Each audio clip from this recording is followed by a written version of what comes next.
எங்கள் குடும்பம் 1995ஆம் ஆண்டு விருகம்பாக்கத்தில் குழந்தைகளின் பள்ளியை சேர்க்க அந்த இடத்தில் நாங்கள் குடியேற வேண்டிய சூழ்நிலை இருந்தது.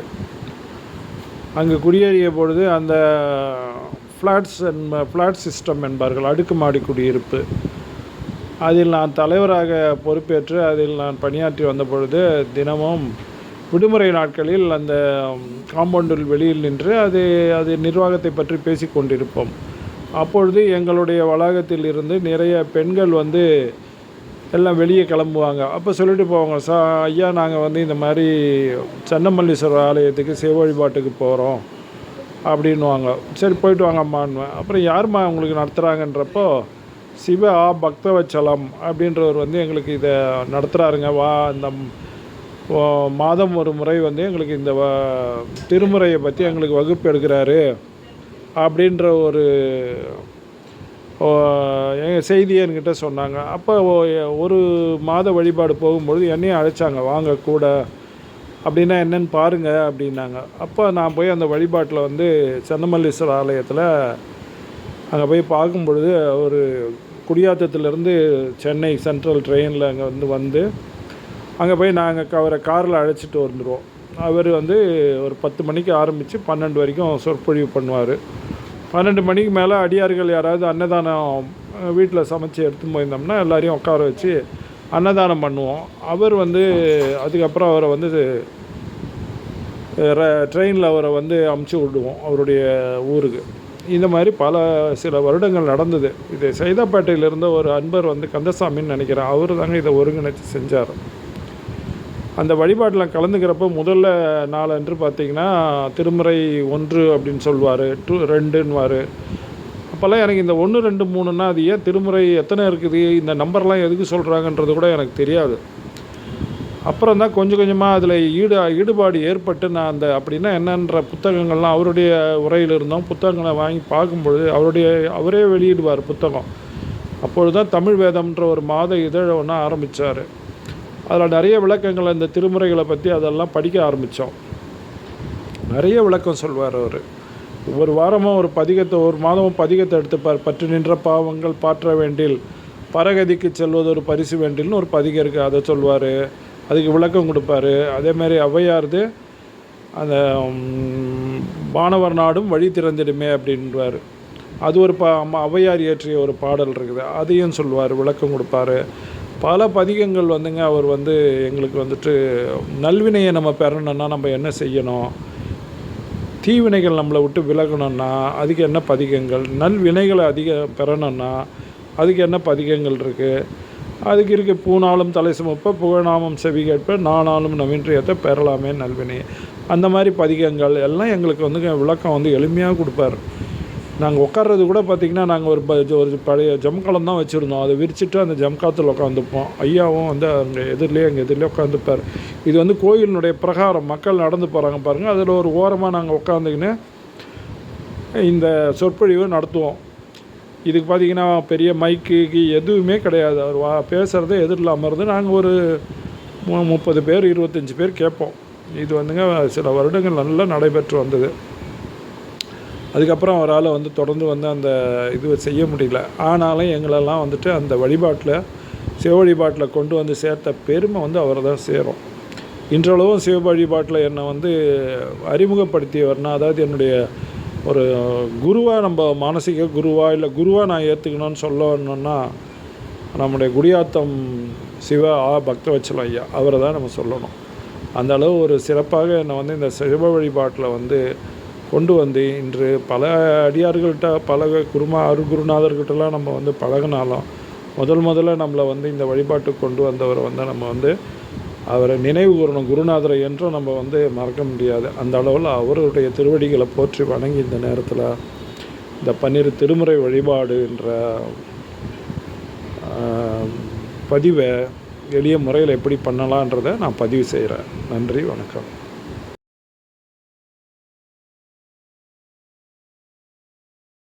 திருச்சிற்றம்பலம். 12 திருமுறை என்பது சிவனுடைய சம்பந்தப்பட்ட நூல். சிவனுக்கும் இந்த உயிர்க்கும் இடையே பாலமாக விளங்கும் ஒரு நூல் திருமுறை. இந்த திருமுறைகள் மொத்தம் தொகுத்துள்ளது 12 திருமுறைகள். ஆகவே இதை நாம் 12 திருமுறை என்று அழைக்கிறோம். இந்த 12 திருமுறைகள் அருளாளர்களால் பாடப்பட்டவை. இந்த 12 திருமுறைகள் பல்வேறு காலகட்டங்களில் பாடப்பட்டிருந்தாலும் அவை அந்த ஓலைச்சுவடிகள் எங்கு இருக்கின்றன என்பதை கண்டெடுத்தவர் ராஜராஜ சோழர் ஆவார். இவர் திருநனாரையூரில் உள்ள நம்பியாண்டார் நம்பி என்பவர் உதவியுடன் இந்த ஓலைச்சுவடிகளை தில்லையில் கண்டெடுத்தார்.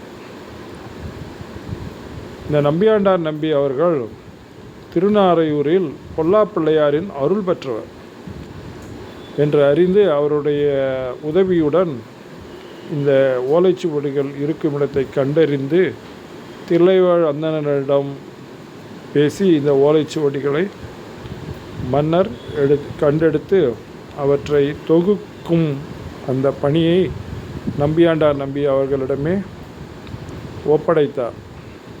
அப்படித்தான் நமக்கு இந்த திருமுறைகள் கிடைத்தன. இந்த திருமுறைகளில் மொத்தம் 12. சிவனடியார்களாக நாம் முதன்மையாக அறியப்படுவது 63 நாயன்மார்கள். இந்த 63 நாயன்மார்களை உலகுக்கு காட்டியவர் சுந்தரமூர்த்தி சுவாமிகள். அவர் திருத்தொண்டர் தொகை என்னும் தேவார பதிகத்தில் இந்த 63 நாயன்மார்களினுடைய பெயர்களை குறிப்பிட்டு அவர்களை உலகுக்கு காட்டினார். இந்த பதிகத்தை பாடும் பொழுது சிவபெருமானே அடியெடுத்து கொடுத்ததாக கூறப்படுகிறது. தில்லைவாழ் அந்தணர்தம் அடியார்க்கும் அடியேன் என்று சிவபெருமான் அடியெடுத்து கொடுக்க இந்த அடியார்களின் வரலாற்றை இந்த திருப்பதிகத்தில் அருளியுள்ளார் சுந்தரமூர்த்தி சுவாமிகள். இது மூல நூலாக கருதப்படுகிறது. இந்த 63 நாயன்மார்களுக்கு அடுத்த அவருடைய வரலாற்றை பாடியவர் நம்பியாண்டார் நம்பி. திருத்தொண்டர் திருவந்தாதி இது ஒவ்வொரு நாயன்மாரை பற்றி ஒரு 4 வரிகளில் பாடினார். இது வழிநூல். இதற்கு பிறகு நம்முடைய சேக்கிழார் சுவாமிகள் இந்த 63 நாயன்மார்களின் வரலாறை விரித்து உரைத்தது, விரிநூலாக உரைத்தது பெரிய புராணம் எனப்படும் திருத்தொண்டர் புராணம். இதை பாடுவதற்கு சிவபெருமான் உலகலாம் என்று அடியெடுத்து கொடுத்து தொடங்கினார் சேக்கிழார் பெருமான். அதே உலகு எலாம் என்ற வார்த்தையுடன் அந்த பெரிய புராணத்தையும் முடித்து அரங்கேற்றம் செய்யப்பட்டது. அப்படிப்பட்ட சிறப்பு வாய்ந்தது நம்முடைய 12 திருமுறைகள்.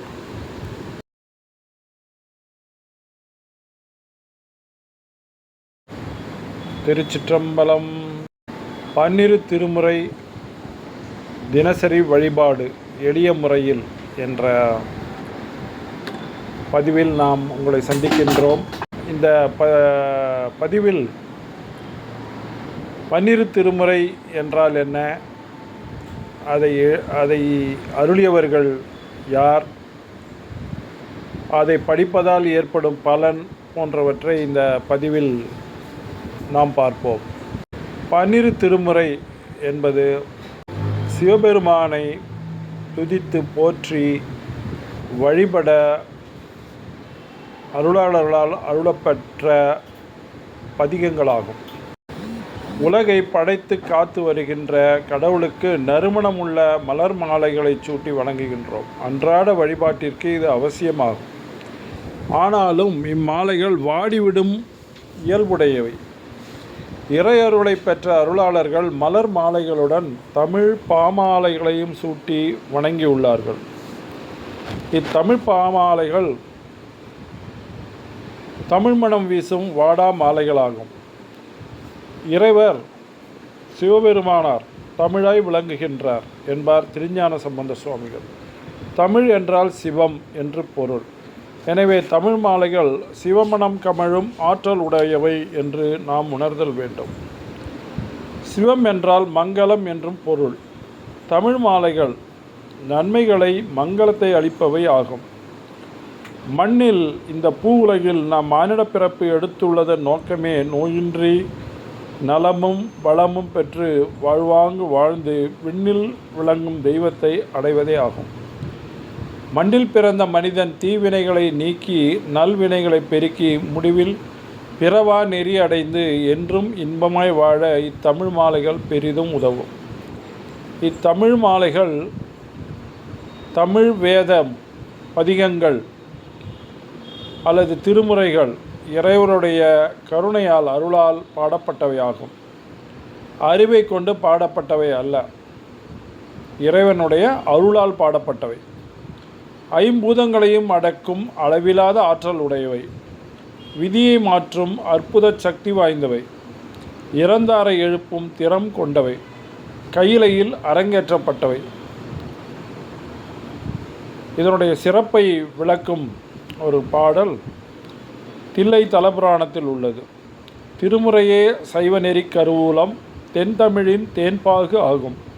திருமுறையே கையிலையின்கண் சிவபெருமான் செவிமடுத்த செந்தமிழ் வேதம். திருமுறையே நடராஜன் கரம் வருந்த எழுதிய அருள் தெய்வ நூலாம். திருமுறையே சொக்கேசன் மதி மலிவாய் மலர்ந்தருளும் சிறப்பிற்றாமால் என்று தில்லைப்புராணம் கூறுகிறது. முன்னை பழம்பொருளாகிய சிவபெருமானால் ஆட்கொள்ளப்பட்டு அவரது கருணை வெள்ளத்தில் மூழ்கி திளைத்த அருளாளர்கள் தாம் பெற்ற பேரின்பத்தினை நாமும் பெறுதல் வேண்டும் என்ற உயர்ந்த நோக்கத்துடன் அருளியவைதான் தேவார திருமுறைகள், அதாவது தமிழ் வேதங்கள். 2ஆம் நூற்றாண்டு முதல் 12ஆம் நூற்றாண்டு வரை தமிழகத்தை தோத்திர பாடல்களால் மூழ்கச் செய்தவர்கள் 27 திருமுறை ஆசிரியர்கள். அவர்களின் அருட்பாடல்களை 12 திருமுறைகளாக தொகுத்துள்ளார்கள். இந்த 12 திருமுறைகளையும் 27 திருமுறை ஆசிரியர்களும் 12 திருமுறைகளை அருளியுள்ளதன் விளக்கம்.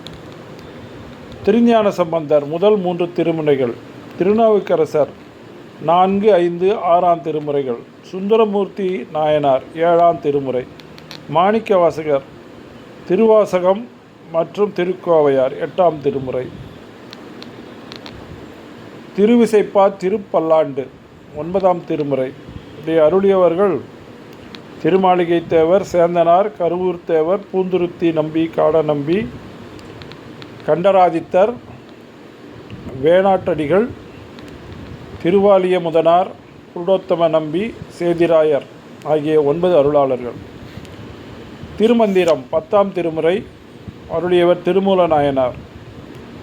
11ஆம் திருமுறை, இதில் திருமுறை ஆசிரியராக திரு ஆலவாய் உடையார் சிவபெருமானே ஒரு திருமுறை ஆசிரியராகவும் உள்ளார். காரைக்கால் அம்மையார், சேரமான் பெருமாள், ஐயடிகள் காடவர்கோன், பட்டினத்து பிள்ளையார், நக்கீர தேவநாயனார், கல்லாட தேவநாயனார், கையில தேவநாயனார், பரண தேவநாயனார், இளம்பெருமானடிகள், அதிராவடிகள், நம்பியாண்டார் நம்பி ஆகிய 12. 12ஆம் திருமுறை பெரிய புராணம் என்னும் திருத்தொண்டர் புராணம். இதை இயற்றியவர் அருளியவர் சேக்கிழார் பெருமான். ஆகிய இந்த 12 திருமுறைகளையும் சைவத்தின் பொக்கிஷங்களாக கருவூலங்களாக கொண்டாடப்பட்டு வருகின்றன. இதிலுள்ள பதிகங்களை பாராயணம் செய்வோம். சில கடைபிடிக்க வேண்டிய சில முறைகள். அன்றாடம் வீட்டில் காகம், குருவி, நாய், பூனை, எறும்பு, அணில் ஏதேனும் ஒரு உயிரினத்திற்கு உணவிடுதல் முடிந்தால் உணவிட வேண்டும். ஏழை மனிதர் ஒருவருக்காவது உணவு இட வேண்டும். சிவாலயத்துக்கு செல்லும் பொழுது நல்லெண்ணெய் எடுத்து சென்று மூலத்தானத்தில் எரியும் விளக்கில் சேர்க்க வேண்டும். அன்றாட முடியாதவர்கள் சந்தர்ப்பம் வாய்க்கும் பொழுது கடைகளில் இருக்கும் நெய்யினை வாங்கி கொடுக்கலாம். பசுமாட்டினை பார்க்கும் பொழுது முடிந்தால் பழம் கொடுக்கலாம். இந்த பதிக பாராயணம் மருந்து என்றால் மேலே சொல்லியுள்ள இந்த செயல்கள் புண்ணியங்கள் பத்தியம் எனலாம். ஒவ்வொரு நாளும் பதிக பாராயணம் தொடங்குவதற்கு முன்பு திருச்சிற்றம்பலம் என்று சொல்ல வேண்டும். முடிந்த பிறகும் திருச்சிற்றம்பலம் என்று சொல்ல வேண்டும். இதன் பிறகு இந்த பாடலை ஓதிவிட்டு பதிக பாராயணத்தை தொடங்க வேண்டும். வாய்விட்டு பாராயணம் செய்ய வேண்டும். வாயிலிருந்து வெளிவரும் ஒலி அலைகள் நம்மை சுற்றி பாதுகாப்பாக அமையும். மற்றவர்களுக்காகவும் நாம் பாராயணம் செய்யலாம். இந்த பாடல்களில் உள்ள சொற்களுக்கு மந்திர ஆற்றல் உண்டு. நம்பிக்கையுடன் மனமொன்றி பாராயணம் செய்து வந்தால் கைமேல் பலன் கிடைக்கும் என்பதை அவரவர் அனுபவத்தால் அறியலாம். இந்த 12 திருமுறைகளும் அன்றாடம் நம்முடைய வழிபாட்டுக்கு மிகவும் அவசியம். சிவ வழிபாட்டிற்கு இன்றைய அவசரமான இந்த உலக சூழ்நிலையில் இந்த 12 திருமுறைகளையும் பணிக்கு செல்வோர் இல்லை பிற வேலைகளில் உள்ளோர் தினமும் காலையில் வழிபடுவதற்கு அதிக நேரம் தேவைப்படுகிறது. ஆகவே நீங்கள் எளிய முறையில் நேரம் கொஞ்சம் சற்று குறைவாக இருக்குமாறு இந்த 12 திருமுறை பதிகங்களை தொகுத்து அருள் அளிக்க வேண்டும் என்று நீண்ட காலமாக அடியவர்கள் வேண்டுகோள் விடுத்தனர். இந்த வேண்டுகோளை ஏற்று நாமும் இந்த 12 திருமுறைகளின் பாடல்களை எளிமையான முறையில் தொகுத்துள்ளோம். இந்த 12 திருமுறைகள் முதலில் விநாயகர் துதி, அடுத்தது நால்வர் துதி. நால்வர் பெருமக்கள் திருஞான சம்பந்தர், திருநாவுக்கரசர், சுந்தரமூர்த்தி சுவாமிகள், மாணிக்கவாசக பெருமான் அவர்களுடைய துதி. அடுத்தது ஒவ்வொரு திருமுறையிலும் ஒவ்வொரு பதிகங்களாக மொத்தம் 12 திருமுறைகள், 12 பாடல். அடுத்தது நம்முடைய பிழை பொறுத்தருள வேண்டும் என்று இறைவனிடம் வேண்டுதல், கல்லாப்பிழையும் கருதாப்பிழையும் என்ற பதிகம். அதற்கு அடுத்ததாக வாழ்த்து, வான்மிகில் வழாது பெய்க, மலிவளம் சுரக்க மன்னன், கோன்முறை அரசு செய்க, குறைவில்லாத உயிர்கள் வாழ்க, நான்மறை அறங்கள் ஓங்க, நற்றமும் வேள்வி மல்க, மேன்மைகள் சைவ நீதி விளங்குக உலகமெல்லாம் என்ற வாழ்த்துடன் நிறைவு பெறுகிறது இந்த 12 திருமுறை வழிபாடு. ஆகவே இதை எளிய முறையில் தொகுத்துள்ளோம். இதை நீண்ட நாட்களுக்கு முன்பாகவே இந்த 12 திருமுறை பாடல்களை ஒரு சிறிய அட்டையில் அச்சிட்டு பிரதோஷம் மற்றும் ஆலயத்துக்கு வரும் அடியவர்களிடம் இதை வழங்கி வந்தோம். மக்களிடம் மிகுந்த வரவேற்பு பெற்றது. பிறகு இந்த பதிகத்தை இந்த காலச்சூழ்நிலையில் உள்ள இந்த இன்டர்நெட் இணையதளம் வாயிலாக இந்த மீடியாவில் இதை பதிவு செய்யும் பொழுது உலக அளவில் உள்ள அடியார்கள் இந்த பதிகங்களை ஓதி பலனடையலாம். ஆகவே இந்த முயற்சியை நாம் மேற்கொண்டுள்ளோம். ஆகவே இந்த பதிகத்தை உங்களுடன் பகிர்கிறோம். அனைவரும் கேட்டு அதை பாராயணம் செய்து சிவபெருமானின் அருளை பெற்று சிறப்புடன் வாழ வேண்டி இத்துடன் இந்த அறிமுக உரையை நிறைவு செய்கிறோம். திருச்சிற்றம்பலம்.